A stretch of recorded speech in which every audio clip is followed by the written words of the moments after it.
MBS pushed Trump to start this war. He made phone calls, and Trump listened. The bombs dropped on February 28th. Iran's supreme leader was killed, and within 24 hours, Iranian drones were flying straight toward Riyadh, the same city MBS runs, the same kingdom that asked for this war. The U.S. embassy in Riyadh was hit by a drone. Saudi oil facilities were targeted. Iranian missiles rained down on the eastern province, the region that holds almost all of Saudi Arabia's oil. And America was busy managing its own war. And MBS picked up the phone, not to call Washington, but to call Beijing. That phone call tells you everything about where the Middle East is heading next. Let's start with what MBS actually wanted from this war. A long lobbying effort by Israel and Saudi Arabia. This was MBS actively campaigning for it. MBS sees Iran as a long-term threat that will persist as long as the Islamic Republic exists. He believes Iran could continue to target Saudi Arabia and threaten shipping even after the war. He even advocated for U.S. boots on the ground in order to take control of Iranian energy sites and topple the regime entirely. MBS did not want a limited strike. He wanted Iran gone, permanently. But here is what MBS did not plan for. Iran did not go quietly, and the collateral damage landed directly on Saudi Arabia. Saudi Arabia was targeted from day one. Intercepted drones over Ras Tanura forced a temporary shutdown of the oil facility, and another strike hit the U.S. embassy in Riyadh directly.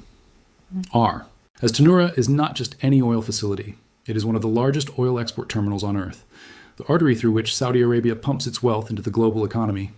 Iranian drones flew straight at it, and while Saudi defenses intercepted most of them, the message was received loud and clear.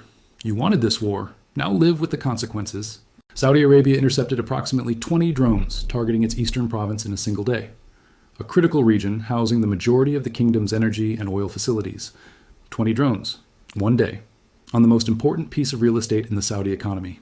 The U.S. Embassy headquarters in Riyadh was hit by drone strikes, forcing America to close its embassy there and in Kuwait, warning all U.S. citizens to evacuate the entire region. America told its own people to leave the country it was supposedly protecting. That is not protection. That is abandonment with extra steps. And this is not the first time. A Saudi analyst told Al Jazeera directly, America abandoned Saudi Arabia. While Gulf states have very advanced hardware, they have small militaries and will now be worried about their own security and about being drawn into a long regional war. Those words, America abandoned Saudi Arabia, were not said by an Iranian official or a Russian commentator. They were said by a Saudi analyst about America, the country that has been Saudi Arabia's security guarantor for 80 years. The betrayal runs deeper when you look at what America promised versus what it delivered. America designated Saudi Arabia a major non-NATO ally, signed a strategic defense agreement, took $300 billion in Saudi deals, sold them F-35s, Patriot systems, the most advanced weapons on Earth. And when Iranian drones were flying toward Riyadh, America pulled THAAD components out of the region to send somewhere else. America was managing its own air campaign over Iran. America closed its own embassy and told its citizens to run. Saudi Arabia was left intercepting Iranian drones with its own systems America sold them, while America watched from the air somewhere over Tehran. So MBS did what any leader would do who has just watched his security guarantor disappear in a crisis. He called China. China's foreign minister Wang Yi called his counterparts from Russia, Iran, Oman, France, Israel, Saudi Arabia, and the UAE, all within days of the war starting. 7 calls, every major player. While Washington was celebrating the opening night of Operation Epic Fury, Beijing was already doing the diplomatic work that America forgot to do before the first missile was fired. And China did not just call. It sent its special envoy on the Middle East to Riyadh in person to meet Saudi officials to discuss the immediate conflict and the future of the region. And here's the part of this story that matters most for the next 10 years.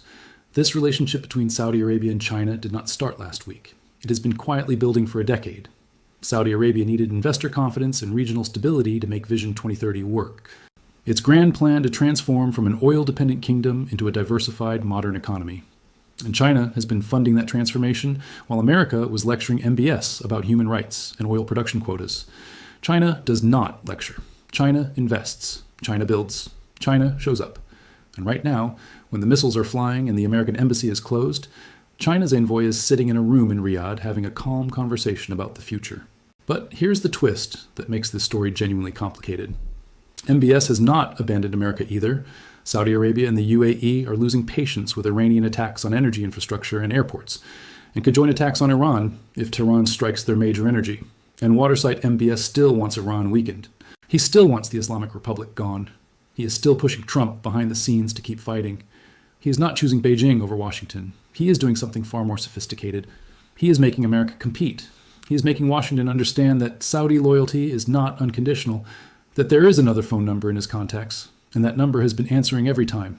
The Pentagon is now seeking an additional $200 billion to fund the military campaign, with a Marine Expeditionary Unit en route from Asia to the Gulf, and more than 50,000 troops already in the region.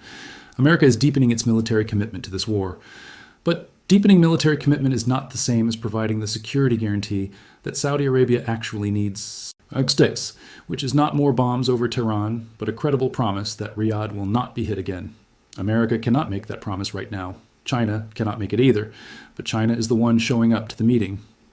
And in geopolitics, showing up counts for everything. MBS wanted this war. He got it.